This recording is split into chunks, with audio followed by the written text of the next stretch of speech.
this would add to what we're doing here. And you remember we talked about how to rejuvenate this soil the last 2 days.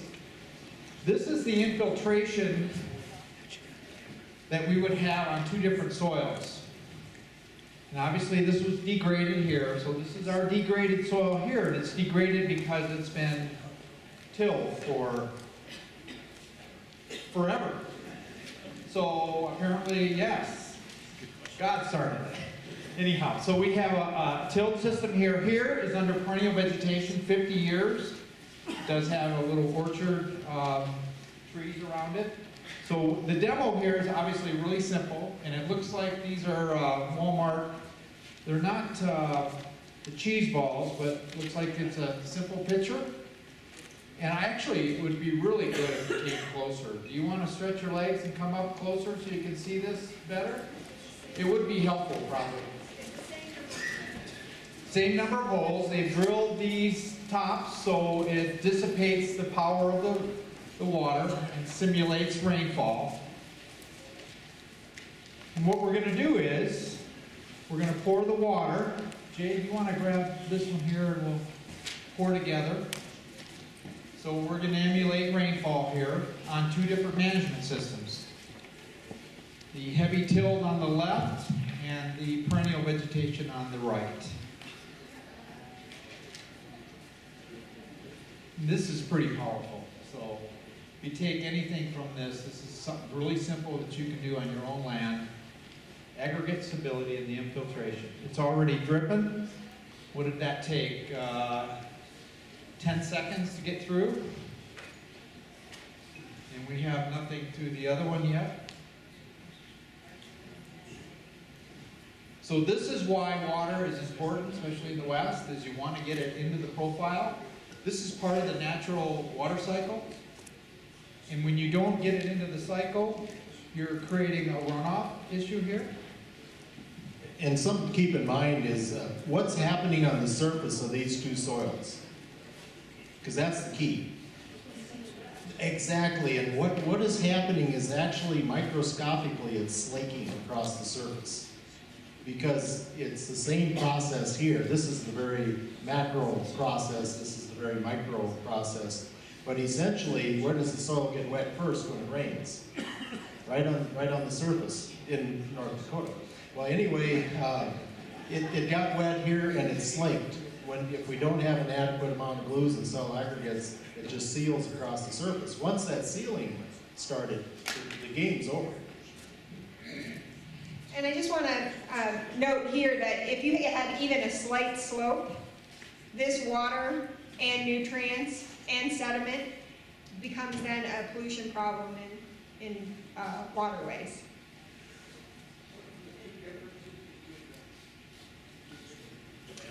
And the management, these are literally just across a farm road from each other.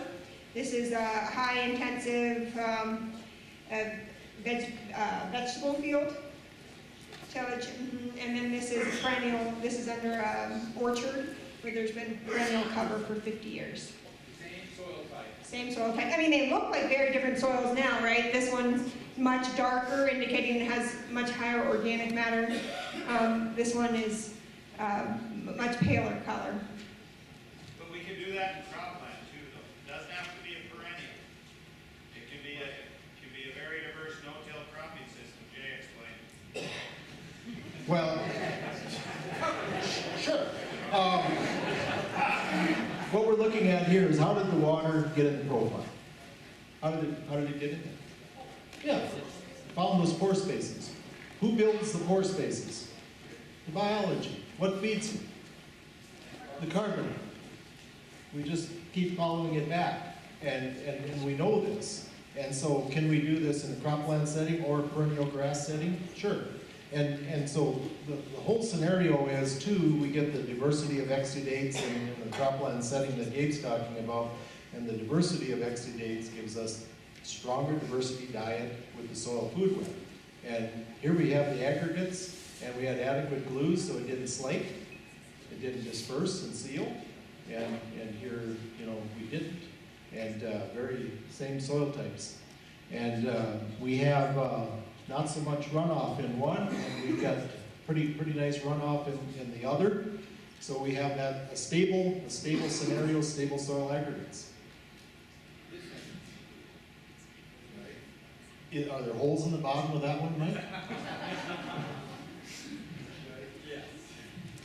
There are equal number of holes drilled in each of the bottom. And someone who's very trustworthy, Wayne, is actually the one that built this display. So. Great tool for irrigation water management, and obviously Wayne was generous enough to bring this up today, and it's a good tool. There was a comment about how this would pertain to rangeland. So let's talk a little bit about that. And when we have a rangeland setting, we have, when we graze the plants early, they're in a very low carbon scenario. Okay? And so consequently, we're feeding kind of a low carbon diet to the soil surface. When we graze it with a very high carbon material, now that's different. Now we're bringing a much more high carbon material to the soil surface. The key to me is, do we have good balance of that? And that's where changing season of use on rangeland and rest recovery comes in. Because if we are bringing in low carbon at times, and we are bringing in high carbon at times, and always watching to see that we have some armor on the soil surface, then we have a pretty solid scenario in the rangeland setting as well. That armor on the soil surface is what takes the rainfall impact out, takes the energy out of the raindrop. Rainfall and bare soils compact. And so if we have that situation, then we're in pretty good balance. Keep in mind too, like we talked about earlier, it's a gluing and a re-gluing of the soil aggregates. It's not a one-time thing. It's a constant feed process. And so those aggregates are always dispersing the glomalins of food. The biology has periods of time where there's no plants feeding it. It's going to eat that glomalin.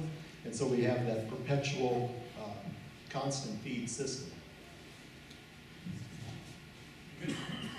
This one is just starting to drip now, so it took maybe 3 times as long to get 6 inches. One thought too, if this is your cropland and it rained an inch or half inch or whatever, and it sat there and saturated, okay, then the frustration sets in, right? Because day after day, the neighbor maybe is moving, but you're not, and you have this saturated scenario. I think that's where we see things like vertical tillage and different types of tillage scenarios come in with that frustration. And of course, ultimately in the long term, it makes it worse. And so the goal is, how do we build that back to give that individual a good experience in terms of rainfall? Because if we don't get it into the profile, you know, a good 4-foot profile loam soil in North Dakota will hold 8 to 9 inches. And if we don't maximize that full profile, that really impacts our crop yields. But this is a really good example. I think Francine has a wonderful example of the illustration of infiltration. Any questions?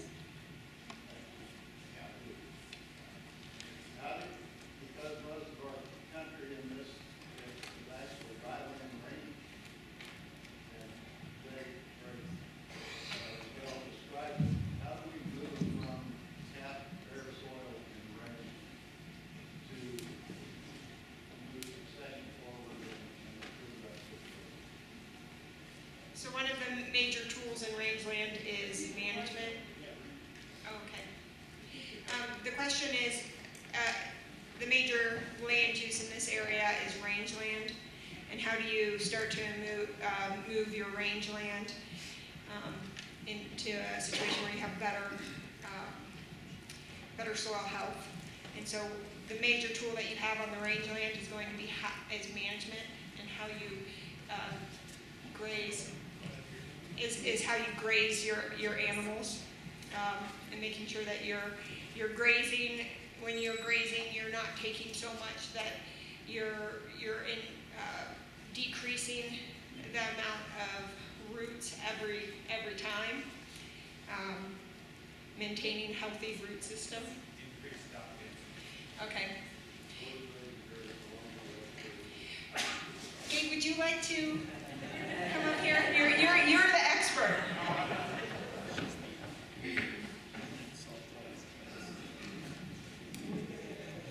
the situation becomes with capped soils and with a lot of space between plants. The answer to addressing that and moving it further into succession so you fill in those bare spots is you increase stock density, but that allows you to give a much longer recovery period. So you increase stock density, but you also increase the recovery period. Remember yesterday in my presentation I said how we used to be in a twice over system. Now we're grazing our paddocks once every 15 months. Much longer recovery time, but due to the increased stock density, we're netting more dollars when we are grazing. So we're actually returning more dollars even though we're grazing a particular paddock for a much shorter period of time. And I think the other part of that too, Gabe, is that initially, if you don't have any armor on native rangeland, if you can allow that plant to mature and then bring in the high stock densities, you're going to get armor on the surface. You're going to trample it and get armor. So, you know, to start the protection portion of it. So, yeah, good point. Got a question here. So what if you're doing vegetable gardens and you're starting out with the soil on the left, the compacted soil, and you don't have animals? Then would you recommend just doing cover crops and waiting until the soil is ready, or could you turn in some organic matter? What would be your recommendation? So I'm going to sound like a little bit like a broken record to the people that were at the Soil Health Amendment panel, but basically sunlight is free, carbon dioxide is free. The way that you get that carbon in the soil is by growing a plant, letting the plant capture that solar energy in the form of through photosynthesis, and both return litter and root exudates and feed that soil biology. So that's, you have to have a living root in the system as long as possible. And it's basically going back to those 5 soil health principles and in looking at your system and trying to incorporate them as practical in your system. But armoring the surface so that when it rains, it's not like a bomb exploding on that soil surface and destroying that soil structure. So armoring, and that's also creating a more buffered situation in terms of temperature for your soil, creating a climate or conditions in which your soil biology can thrive. It also is decreasing your erosion potential from that surface as well, both in terms of wind erosion and water erosion. So your topsoil is darker for a reason. It's darker because it has more organic matter. That is wealth. So you want to make sure that organic matter stays and that topsoil stays in place so that you can take advantage of basically feeding your soil biology, nutrient cycling for your plants. So armoring your surface, living plants, be it cash crops or cover crops, companion cropping, that leads into diversity, which is going to build that redundancy for you, and then disturb as little as possible. The folks that were at the Soil That's Alive game yesterday got to experience this for themselves as they played different soil organisms. But basically, under the tillage situation in that game, the fungi had to disperse across the room, right? And it took energy to come back together and be able to efficiently exchange what we called in the game nutrient candies for solar candies, right? So that fungi wasn't able to be as efficient.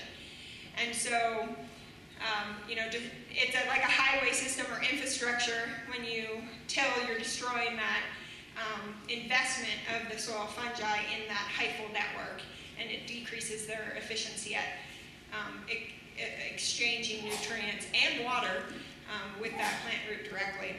So, and then you're saying you don't have the option necessarily for grazers.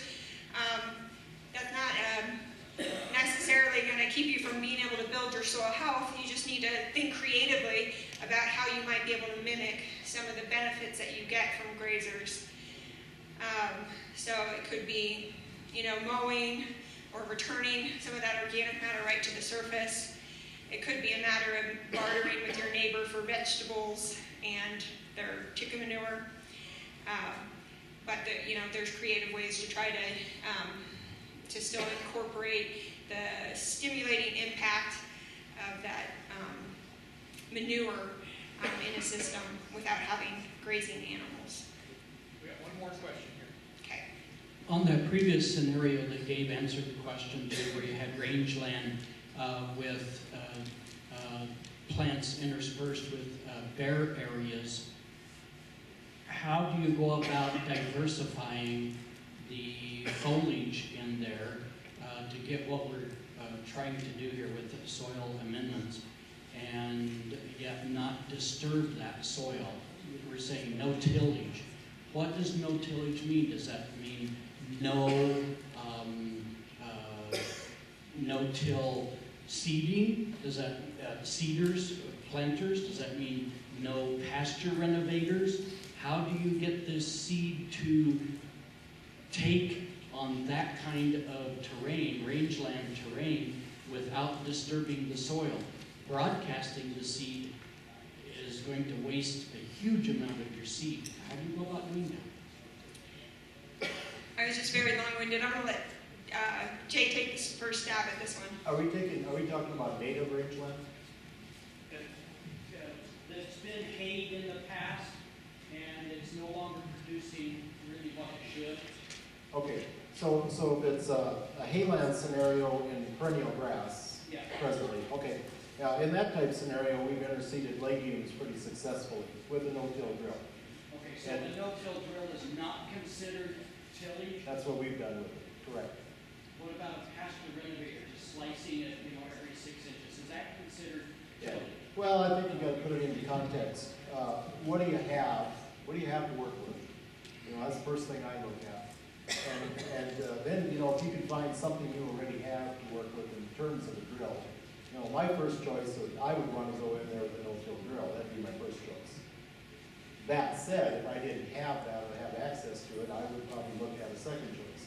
But I would start with legumes because they are, generally speaking, pretty readily available to make work in that setting. Yeah. But you've got That's to where I dis- start. You have to disturb the soil. Yeah, you're gonna run a single disc opener over it. Yep. All right, thank you. See what a demo does for discussion?